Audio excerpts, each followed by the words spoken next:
Fear of other people's opinions is the most popular horror series in your head. No monsters, just endless what if and what will they say. It quietly cranks the volume to max, and suddenly you don't say what you think. You don't do what you want. You live like you're in someone else's script, where you're just an extra in the background.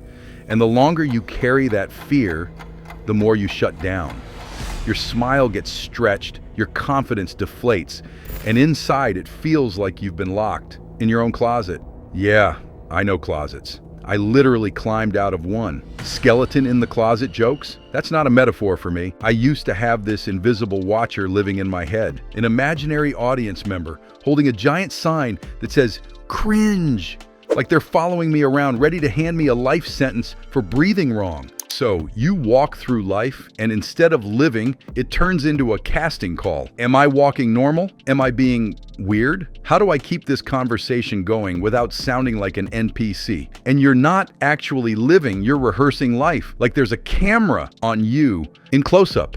Even though the truth is, most people are busy with themselves. Everyone has their own show, and you're not the main character in theirs. And here's the important part. Fear of other people looking at you doesn't mean you're weak. It just means your brain is running ancient software. If the tribe doesn't accept you, bad things happen. We're social creatures. We want to belong. So this internal siren kicks on. Don't stand out. Don't embarrass yourself. Don't say too much. What if you get kicked out of the tribe group chat? So if you sometimes think, what are they going to say about me? Congrats. You're human, not a Roomba. The problem starts when that siren is screaming 24/7 and you stop choosing how to live. You adapt, you shrink your dreams, you shove your wants into the farthest corner just so nobody makes that little judgmental snort. I remember that feeling. You want to try something new, join something, start a project, and your inner security guard is instantly like,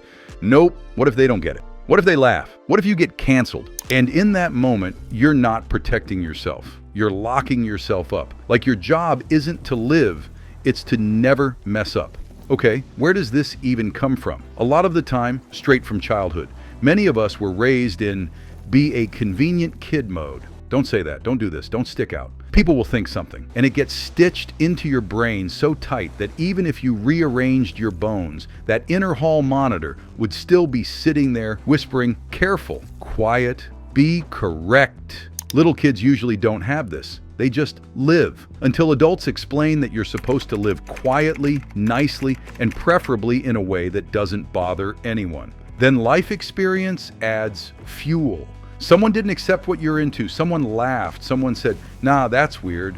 And your brain saves a crooked conclusion. Something's wrong with me. Other people probably know better than I do. Then you grow up and the conflict starts. Logically, you get it. Who cares? I need to build my own life. But inside, you still flinch every time you're about to show up as yourself. It's like a splinter, not in your finger, in your self-worth. Small, but it aches for years, and you walk around like that's normal, even though it's been overdue to pull it out. And here's what snapped me awake at some point. I used to be terrified of looking ridiculous, like I'd step outside and people would be like, oh look, loser of the season, everyone gather around. The funny part is, I don't even have a face. And the shame was still real, human real. But then it clicked. As long as I'm living by other people's rules, trying to meet expectations that got installed in my head years ago, I'm not going to become happier. I'm just going to become more convenient and more tense. Fear doesn't make your life safer. It makes your life smaller. And another thing, people are mostly busy with themselves, their stuff, their insecurities, their fears. You think you're being examined under a microscope, but most of the time, to strangers, you're just background footage that they forget in a minute. Yes, someone can judge you. It happens. But usually it's a short flash. They look, and then they go back to living their own life. And here's a key detail. When someone's randomly mean, snappy, or pouring hate for no reason, often that's not about you. It's about them, their tightness, their pain, their internal mess.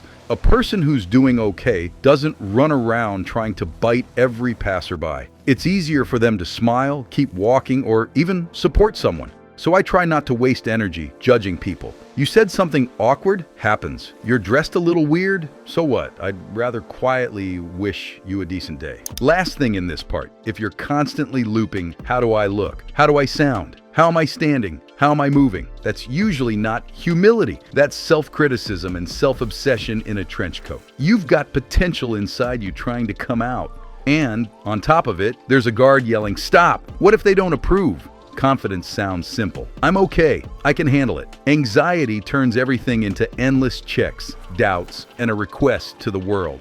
Please allow me to exist. So yeah, this needs fixing. Because living in please approve me mode is like wearing a collar, except the leash is inside your head. Step 1, accept the fact you won't be liked by everyone, ever. Even if you're the sweetest person alive and you're literally handing out salaries to kittens. For anything you do, someone will say you, and someone will say, yo, that's awesome. Because people have different tastes, different wounds, and different chaos running on different schedules. I mean, people still argue about the shape of the earth. So waiting for a unanimous verdict on your looks, your voice, or your jokes is like expecting the internet to suddenly become gentle and emotionally stable. Step 2, learn to talk about your fears directly. No drama, no mask of, I totally don't care.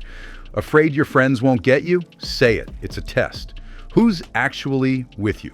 And who's only around while you're convenient? Same thing with someone you like, or even with strangers. Sometimes it's easier to say, I'm nervous, or I'm a bit shy, and the tension drops because you stop playing the role of a perfect robot and you become a real person. And yeah, expand your circle. The world is huge. My class, my neighborhood, my group isn't the whole planet. Your people exist, you just have to find them. Step 3, do the thing you're afraid of. It's the most unpleasant step and the most effective. I call it a reality check. You walk into the place where your brain is painting a disaster movie and you check, is it actually the end of the world, or is your inner screenwriter just addicted to drama?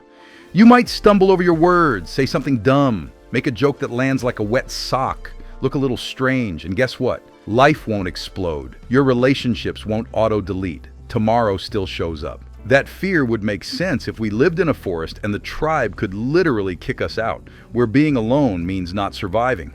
But you're not in a wolf pack. You're in the human world where a mistake is usually just one awkward second. Now practice. Start small. Not with I'm becoming a superhero today. With today I'll do one tiny weird thing and I'll survive. Try a new hobby. Say a few words in a small group. Say hi first. Introduce yourself. Or go out without perfect packaging. Not polished, not shiny, just normal. Raise the difficulty gradually. Like a game, easy level, then medium, then the boss fight. And if in the moment your brain starts scraping the inside of your skull and freezes your body, here's my little spell, whatever. Or, I don't care. Not as in, screw everyone. As in, I'm not handing the remote to fear. Say it a couple times, then take the step. I've been there too. I could build a whole ritual just to go outside, like I was about to be filmed by a hidden camera for an episode called Skeleton Embarrasses Himself in Public. Then I started breaking the pattern on purpose. I went out as is and nothing. No trial, no tragedy. At most, silence and strangers not caring because they have their own lives. And another flavor of fear for me was perfectionism.